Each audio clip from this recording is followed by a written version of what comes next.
Hello दोस्त। Railway की तरफ से दो अपडेट आ रहा है। एक अपडेट 2 दिन पुराना, जिसमें आपका सभी लोगों का इंतज़ार है RRB NTPC group D exam कब तक समाप्त होगा। तो ऑफिशियल आ चुका है, जून तक का प्लानिंग है। ऐसा नहीं कि ये जून तक ही समाप्त हो जाएगा, हो सकता है पहले भी हो जाए, लेकिन रेलवे की तैयारी जून तक का है। ये लेटर 2 दिन पहले आया हुआ था, हालांकि मैं 1 दिन पहले देखा, लेकिन मैं इसको अपडेट करने में थोड़ा देर हूँ। दूसरा अपडेट आपके पास है, एलपी टेक्नीशियन वाले कहते हैं कि कम से कम वेटिंग के लिए एक वीडियो और बना दें।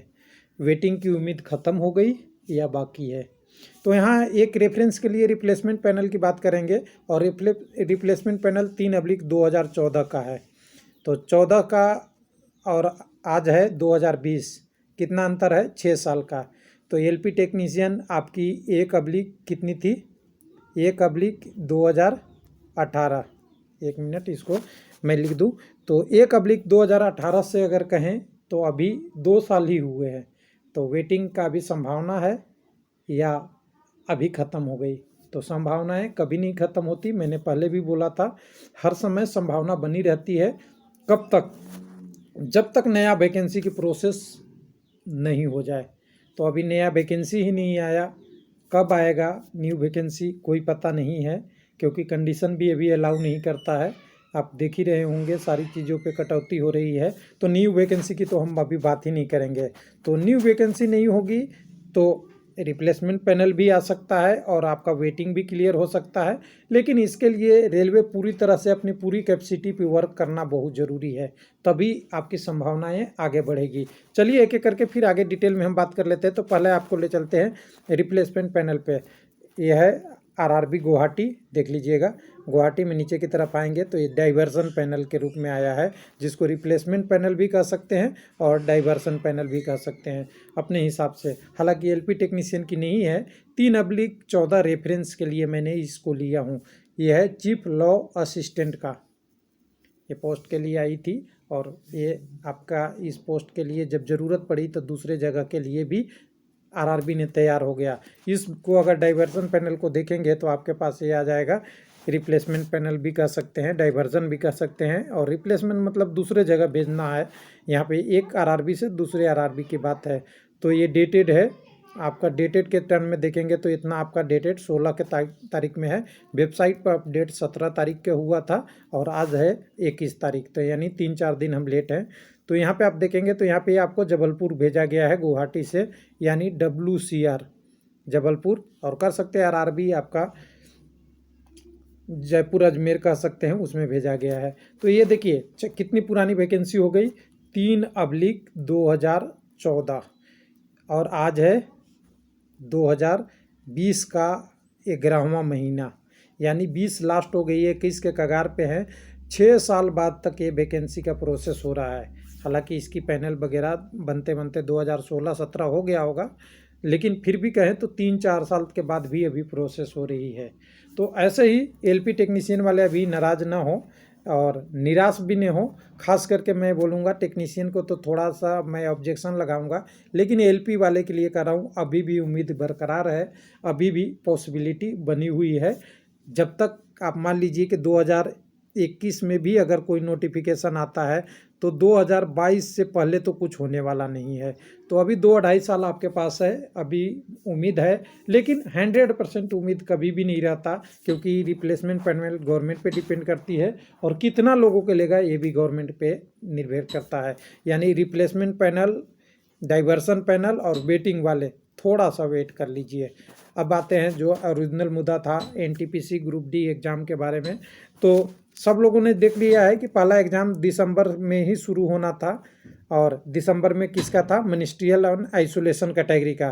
तो यहाँ के हिसाब से अगर देखेंगे तो पूरी कंडीशन आप देख सकते हैं कि 17 नवंबर के दिन में, हालांकि ये कंडीशन है, ध्यान देने वाली बात है कि ये आरआरबी का इंटरनल मैटर है, ध्यान दीजिएगा, अंदर की मामला है, बाहर आया है। लेकिन ये आरआरबी के कम्युनिकेशन कौन कर रहे हैं? तो रेलवे बोर्ड के चेयरमैन। किससे कर रहे हैं? तो जनरल मैनेजर से। जनरल मैनेजर सभी जोन के होते हैं और रेलवे के चेयरमैन और सीईओ अभी नाम दिया गया है, जो प्राइवेट में टर्म होता था, तो यहाँ भी कार्यकारी सीईओ शब्द का ही उपयोग किया गया है, यानी चीफ एग्जीक्यूटिव ऑफिसर भी जोड़ा गया है। यहाँ आप देख सकते हैं, डायरेक्ट लिखा हुआ मिल जाएगा। इसके द्वारा सभी बोर्डों को आगाह किया गया है कि अपनी प्रिपरेशन तैयारी रखें। 15 दिसंबर से पहला एग्ज़ाम शुरू है, दूसरा एग्ज़ाम कब होगा इसके बारे में बात करेंगे यहाँ पे। लेकिन इन्होंने बोला है कि हमारे पास 3 एग्ज़ाम है, जिसमें 2.5 करोड़ लोग हैं, जिसमें 1.5 लाख पोस्ट को हमें भरना है, जिसमें NTPC group D level 1 post और मिनिस्ट्रियल कैटेगरी है। इसके लिए हमारे पास कंडीशन सही नहीं है, जैसा कि हम शुरू से वीडियो में बताते आए हैं, और कि एक कंडीशन 1/3 एग्ज़ाम लेने का है, यानी पहले 3 लोग एग्ज़ाम दे सकते थे एक दिन में, तो इस कंडीशन में एक ही लोग को अलाउ किया जाएगा। ज़्यादा से ज़्यादा ये पहुंच सकती है तो 3 के अबलेख 1.5 हो सकता है, यानी 50% से ज़्यादा तो कैपेसिटी फुल करने की कंडीशन है ही नहीं है। पहले 10 दिन में एग्ज़ाम समाप्त होते थे, तो अब एग्ज़ाम समाप्त होने में करीब करीब 20 से 30 दिन लगेंगे। ये ऐसा इन्होंने कहा है, यानी लॉन्ग रनिंग एग्ज़ाम है, जिसको देखते हुए पूरी प्रोसेस आपको कंप्लीट करने में जून तक का समय लग सकता है। यानी इन्होंने टारगेट दे दिया है सभी रेलवे बोर्ड के जनरल मैनेजर को कि आप जून तक के लिए प्रिपरेशन कीजिए, क्योंकि कोविड-19 पैंडेमिक है, हमें बहुत सारी तैयारी करनी है, एग्जामिनेशन करना है, लॉजिस्टिक करना, सपोर्ट करना है, और बहुत सारी करना है, मैन पावर करना है, व्हीकल करना है, अदर इंफ्रास्ट्रक्चर करना है। यानी व्हीकल में कहें तो एग्जामिनर भी इधर उधर से ट्रैवल होगा, और लॉजिस्टिक में कहें तो आपको पहले ही बता दिए थे इससे पहले वाले ही वीडियो में कि रेलवे आपके लिए एग्ज़ाम के कैंडिडेट के लिए क्या चलाएगा, स्पेशल ट्रेन चलाएगा अगर ट्रेन सर्विस नॉर्मल नहीं होता है। तो लोगों ने बोला कि क्या ये नई न्यूज़ है, तो चलिए यहाँ पे और एक लॉजिस्टिक आपको टर्म में दिख रहा है। यानी अब दूसरी सवाल पे हम बात आते हैं, जो थंबनेल में हमने बात किया था। क्या आपके साथ बात किया था, हमने ये बात किया था कि एग्ज़ाम का डेट एक्सपेक्टेड कब हो सकता है। तो देखिए, सबसे पहले ही शुरुआत में बोला गया था कि 15 दिसंबर का जो एग्ज़ाम होगा, किसके लिए, आइसोलेशन और मिनिस्ट्रियल कैटेगरी का, ये एक टेस्ट है कि इस काल में हमारी प्रिपरेशन कितनी है। वो टेस्ट को ही बढ़ा के यहाँ जून तक लेके रेलवे ने आया है कि जून 21 तक को हम प्लान कर लिए हैं। अगर ये एग्ज़ाम फास्ट हुआ, सक्सेसफुल हुआ, तो इस एग्ज़ाम को और कम टाइम में और अच्छे से एग्जीक्यूट किया जा सकता है। और थर्ड, अगर वैक्सीनेशन भी आ जाती है, वैक्सीन आ जाती है, तो हो सकता है कि प्रोसेस और फास्ट हो। तो अभी एक्सपेक्टेड है, हो सकता है कि ये एग्ज़ाम पहले भी हो, बाद में भी हो सकता है, लेकिन आपके पास एक डेडलाइन हो गया है कि जून 2021 तक एनटीपीसी ग्रुप डी और मिनिस्ट्रियल तीनों एग्ज़ाम समाप्त करने का रेलवे का टारगेट है। तो अब सवाल उठता है कि हमारा एग्ज़ाम का डेट कब आएगा। तो एग्ज़ाम के डेट के लिए तो आपको ये ध्यान देना पड़ेगा कि पहले एनटीपीसी होगा या पहले ग्रुप डी होगा। कुछ लोग कहते हैं इसकी ज़रूरत नहीं है, इसके बिना आप क्लियर ही नहीं कर सकते। तो सबसे पहले एनटीपीसी होगा, आइसोलेशन के बाद एक क्लियर है, ग्रुप डी बाद में होगा। 99% चांस है। अब 1% रेलवे के अंदर क्या चल रहा है नहीं बता सकते हैं, लेकिन जितनी न्यूज़ है उसके अनुसार से 99% एनटीपीसी होगा। और एनटीपीसी होगा तो एनटीपीसी मिनिस्ट्रियल वाला 23 तक एग्ज़ाम चल रहा है, 25, 26, 28 के बाद कभी भी शुरू हो सकता है, लेकिन उसकी एनालिसिस रेलवे पहले ज़रूर करेगा, उसके बाद आगे की प्रोसेस करेगा। थैंक यू, धन्यवाद।